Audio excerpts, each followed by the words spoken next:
Good morning po mga kaparmer. Nandito po ako ngayon sa tabing Angalacan River. Nagpapapawis po. Kailangan po healthy tayo. Mag-exercise po tayo. Wala naman pong bayad ang exercise. Disiplina lang po. Kailangan po huwag tayong tamarin gumising ng maaga para po mag-exercise. Kailangan po natin yon, lalo na sa ating mga senior. Yan po, ang ganda po ng sikat ng araw. Tumataas na po yung sikat ng araw.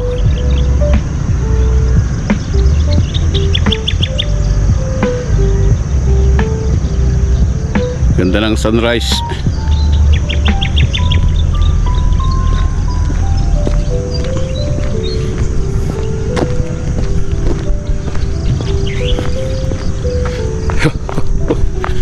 Jogging po tayo, jogging.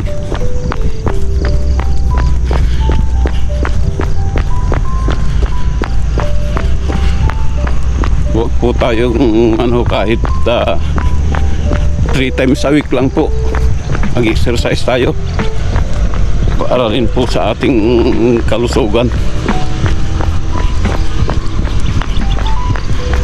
Mahirap po yung kain tulog lang.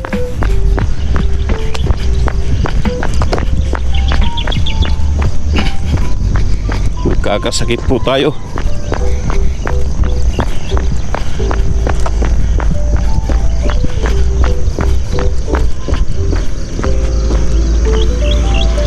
Lalo po yung katulad kong medyo maedad na,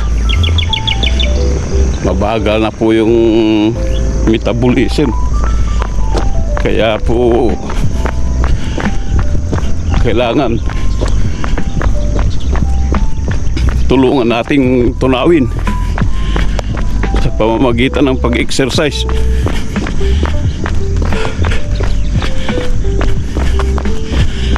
Saka po sa mga bisyo, kailangan po, kung hindi po natin kayang alisin ang totally alisin, kailangan po bawasan. Sabi nga po nila, drink moderately.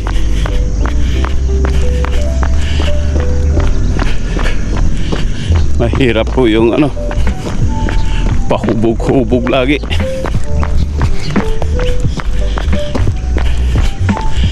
Iwasan po natin ang mga bisyo. Kung kaya po nating huwag nang magbisyo, mas mabuti po. Makakasave po tayo ng pera, saka po sa ating kalusugan.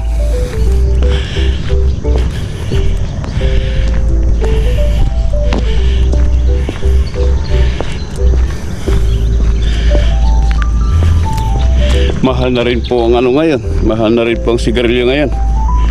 Ang pinakamura yatang sigarilyo ngayon, 10 pesos per stick. Kung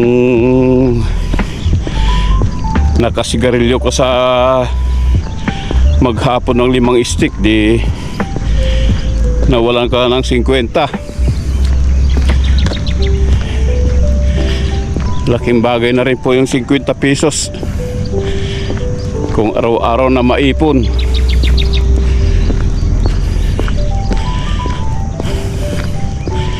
Sa umpisa lang po yun, yung mahirap alisin ang sigarilyo, pero kapag naalis po, madali na lang po yan.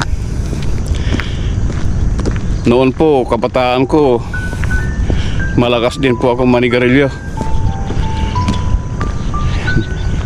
Kulang po yung isang pack na kulang po yung isang kaha sa akin na sigarilyo sa maghapon. Sinisigarilyo ko po noon, Philip Morris at saka Hope. Mentol po yung mga sigarilyo ko noon.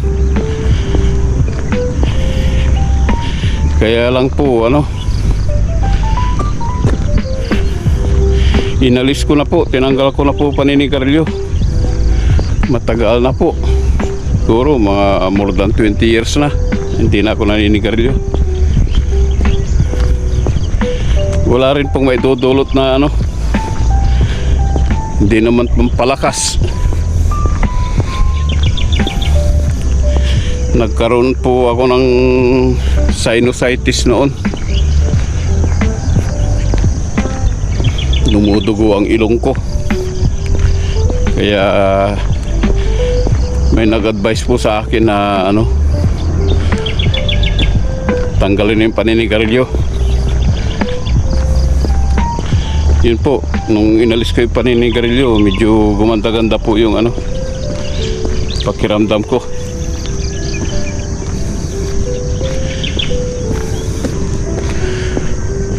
Iwasan po natin mga bisyo, lalo sa mga kabataan.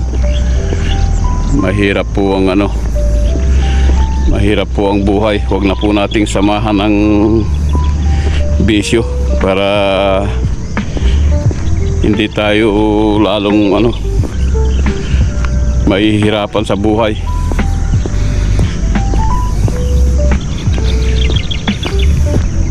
Ganito lang po ginagawa ko. Lakad, takbo lang po. Kapag nakapahinga, takbo na naman. Kapag po napagod, tigil, lakad.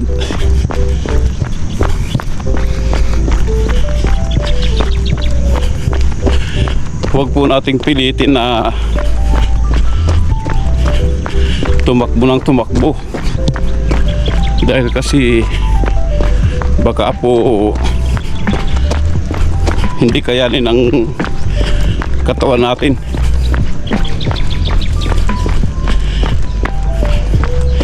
Mayroon po akong kaibigan noon na 65 years old na, sumali pa sa marathon. Tumakbo pa siya ng 21 kilometers.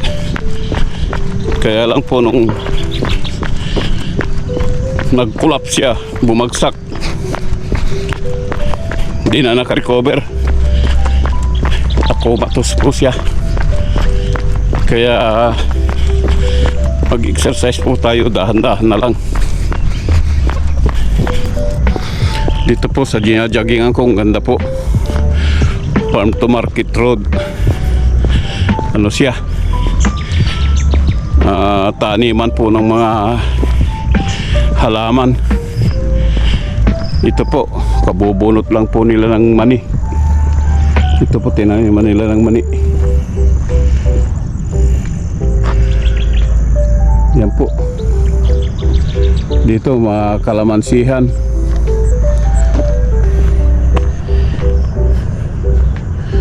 Wala po akong pag-aari dito. Binablog ko lang po. Ito mga puno ng kalamansi. Yan, ang dami pong bulaklak. Yan.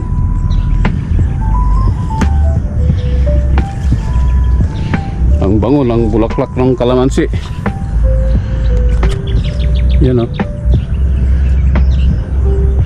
pag namunga po ito, sobrang dami. Parang hindi kakayanin ng sanga na dalhin yung mga bunga niya.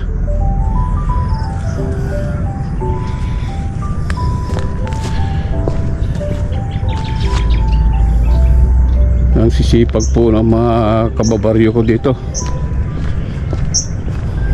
Madaling araw pa lang po, nandito na sila sa dito na sila sa bukid.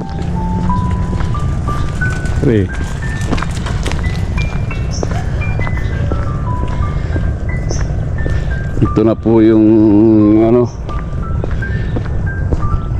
kinabubuhay nila, pag-aalaga ng mga halaman.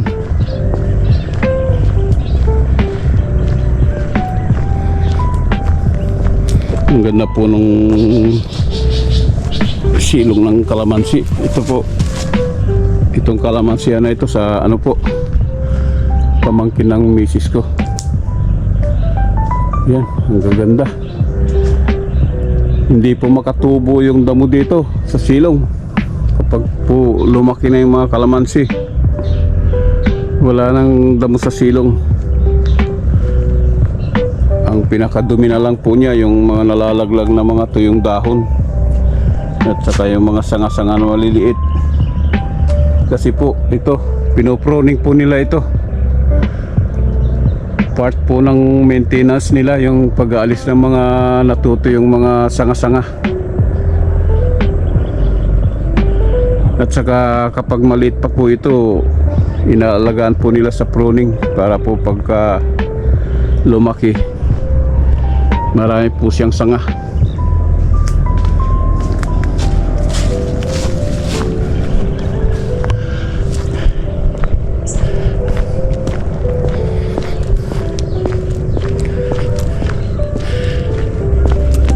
Nagkalamansi din po ako nung mga taong 90s, early 90s. Mayroon po akong maliit na lupang tinaniman ng kalamansi. Mga 300 lang po na puno. Kaya lang wala pong ano, wala pong masyadong kita dahil napabayaan. Hindi po naalagaan ng ano, husto. Ngayon po mangga na lang tinanim ko. Ang problema po, itong nagdaang bagyo na buwal lahat.